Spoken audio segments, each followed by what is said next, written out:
එලෝ යාළුවනේ උදෑසන වෙල්ලයි සුන්දරත්වය ඔයාලට පේනවා ඇති. බලන්න අර ඈත කුඹුරේ පරවි රංචුවක් ගොයම් පැල කනවා. ඈත මොනරෙක් මේ පැත්තිනුත් වෙල්ලයි කොතරම් සුන්දරද බලන්න. කොළ පාටට එහා පැත්තෙත් වෙල්යාය. ඒ වෙල්යාය ගිරව් ඇවිල්ලා වී පැල කාලා බලන්න කොච්චර සුන්දරද කියලා. ලා කොළ පහතින් වල්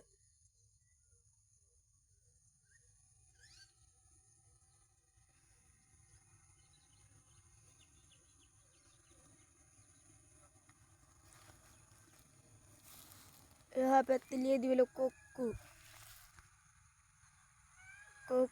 ඉන්නවා. වයර් වල කුරුල්ලොත් ඉන්නවා. බායි එහෙනම් යාළුවනේ